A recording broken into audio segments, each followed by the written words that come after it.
You hear me say it a lot, probably too much, definitely too much. I love beautiful food, especially when it's simple. In this video, I'm gonna show you guys how to elevate your flavor game in your backyard, bringing that restaurant experience home. I'm gonna show you a bok choy and wild mushroom stir fry with some seared, beautiful chicken thighs. It's easy, it's delicious, you guys are gonna love it.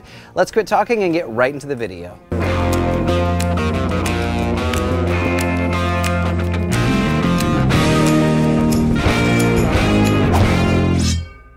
Let's get started with our chicken. Now today I have boneless and skinless chicken breasts. Now I don't like to go overboard on the butchery. Like if you want to clean them up, that's totally up to you. Remove some of the fat, make them look pretty, that's okay. But the beautiful thing about stir fry is it doesn't have to be perfect. Now I'm gonna add just a bit of olive oil over the top, not too much. I'm gonna hit that with a bit of salt and pepper as well. I wanna do that on both sides, but go light. We have a sauce we're gonna glaze them with in just a bit, and there's gonna be a good bit of salt content there as well, so don't over season.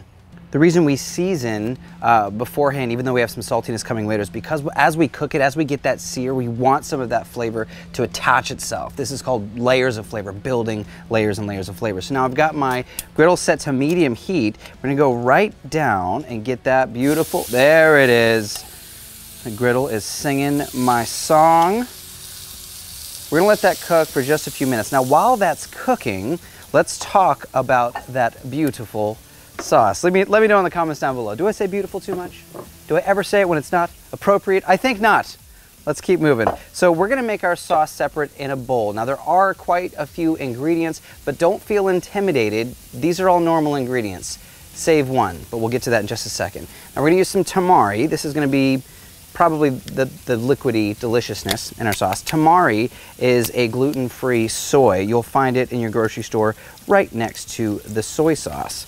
We're also gonna add some chili garlic sauce. This is both gonna give us some heat and a bit of savory. We're gonna add some rice vinegar. That's gonna give us a little punch of acidity. You can use any vinegar you like, but rice vinegar is nice. Now we're gonna add just a bit of honey, again amplifying that sweetness, some ground ginger. Now if you can find fresh ginger, that works, but a lot of times you can't.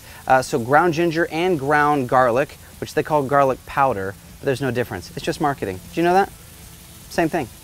You can use fresh or the powder or ground version and you get decent flavor. If you can get fresh, get fresh. We're also gonna add some sesame oil, just a bit. This stuff is pretty potent. Now here is the one that might be a little foreign to some of you. We're gonna use some oyster sauce. Now oyster sauce is crazy rich and super loaded with flavor. If you don't like seafood, that's fine. Don't let the name fool you. It's rich, a little sweet, and very, very savory, just loaded with flavor. We're also gonna add a bit of garlic powder. Now let's give all of that a whisk. Make sure it's evenly combined. That looks great, that looks fantastic. This is gonna be like a really fantastic bit of flavor we're gonna add to our chicken in just a bit. Oh yeah, let's give that one little, whoa, whoa. All right, let's check on our chicken. I hear that beautiful sizzle sound. Oh yeah, all day. Oh yeah, that is money. Money in the bank, come on. All right, let's let that cook for just a bit longer and talk about bok choy. Now bok choy, if you've never seen it, it's basically like, it's like cabbage. Has a ton of flavor, it's a bit more delicate than cabbage, but we're gonna give this a nice little cut. You can find this in your grocery store. If you can't, you can substitute cabbage for this. I'm gonna get rid of those top little pieces, mostly because there's not a lot of texture or flavor, and sometimes they can look a bit no good. So I'm gonna take the rest of these, and we're gonna do nice, large chunks, just like that.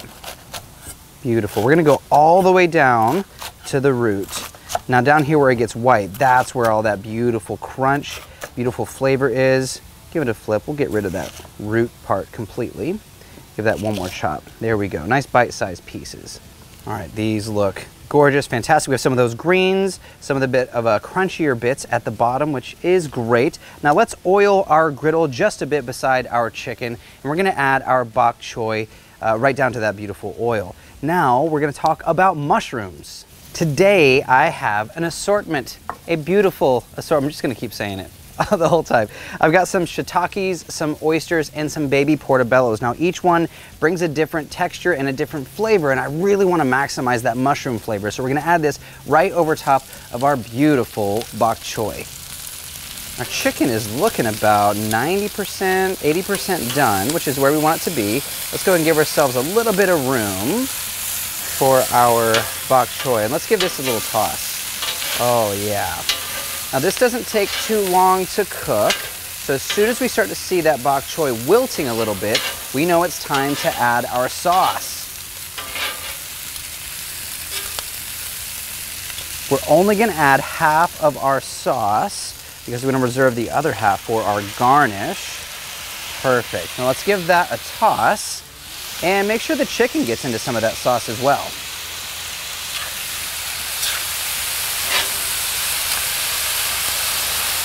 Now there's a good bit of sweetness in this sauce, so you'll notice it start to reduce. Oh, look at that. It starts to get shiny and glossy. That's what we want. Now our chicken is about to be finished. Our bok choy is looking fantastic. We're gonna let that go until the chicken is fully cooked and the bok choy is fully cooked. While that's cruising for another couple of minutes, let's talk about our garnish. Now remember, we kept some of that sauce. We have half of it left over. We're gonna add our garnish to it to impart a little bit of beautiful flavor. I'm gonna start with some red chilies, and if you don't like the heat, that's totally cool. You can get rid of this part, but I do like the heat, so I wanna add this right to that beautiful sauce. We're also gonna do the same thing to a little bit of green onion. Let's get rid of the end of this right here, only because those little bits aren't that attractive. Let's get rid of those, and let's do some nice thin slices here. The green onion is gonna give us a really nice bite, a little bit of that fresh peppery flavor that we get from green onion. That looks good. All right, all of this is gonna go into our sauce as well. Now let's give that a little stir and let that sit for just a minute or so while our chicken and bok choy finish. Now this isn't gonna, it's not like pickling, it's more like glazing. We're glazing our garnish. It's kind of like taking your garnish to the next level, which I'm a fan of. All right, let's go give our bok choy a toss. Oh wow. Oh wow, wish you could smell this. The aromas are insane. Now if you wanted to, you could cook this for a ton of people. Just obviously multiply the recipe out, and that, my friends, that's how you do it. Now you know we have our chicken here, but that's a little bit too large. I'm gonna go ahead and give it a slice here. Let's cut it on an angle while we're on the griddle. That's gonna make it nicer for us to plate. Oh, there we go. There we go. Just like that. If you wanted to, you know, we just added this little bit of surface area. Check this out. We just have that little cut side that doesn't have any seasoning. We have some of that reducing sauce. Put it cut side down. Just gives us a little more surface area to add some flavor. Let that go for a minute or so. Actually, no, I think we're done. Let's go ahead and plate this up.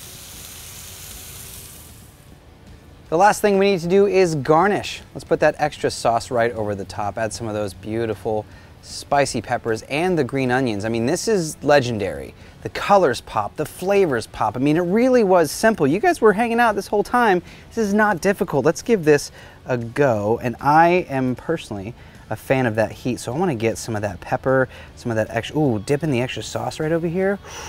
Oh yeah, heck yeah, here we go. Come on, get a little bit of that bok choy, a little bit of that crunch. Too easy. Too easy to not try this at home. We didn't get a mushroom yet. I'm gonna get one of those shiitakes. Shiitakes are fantastic because they're so meaty. What I mean is they're meaty in flavor and texture. Phenomenal. I guarantee you, you make this for someone, they're loving you, probably for life. Maybe be careful who you make it for. It's too good. That was a fun one. Actually, you know what? We don't really go over this too often, how to clean your griddle. Now we had a good bit of that sugar, that honey, and there, even the soy sauce reduced. Our griddle top looks pretty cruddy. We got that little funk on there. Let me show you how to clean it really, really simple. Keep your heat on whatever you had it before. Add just a bit of water and you'll notice it start to boil and be a little brown. That's everything lifting up. The steam in that water is lifting up all of the stuff stuck on your griddle top. Use your scraper, scrape it off until it's nice and smooth. Now we're pretty much clean. Make sure that water is all gone. Add a tablespoon, sometimes I add 2 tablespoons of oil. Make sure that's nice and smooth. You basically want to have a nice sheen. That's going to protect your griddle from rust. That's an easy one. That's a simple recipe, a simple way to clean your griddle. Thank you all so much for hanging out. Be sure to click the subscribe button down below, click the little bell icon, and click the all selection. That way you get an email every time we post a video. Be sure to check out CJ's First Cooking Show, check out Betty's show, check out Todd's show. But this is Cook, Eat, Repeat, where we help you become a better cook, one recipe at a time. I'm your host, Chef Nathan Lippy, and I will see you guys in the next video.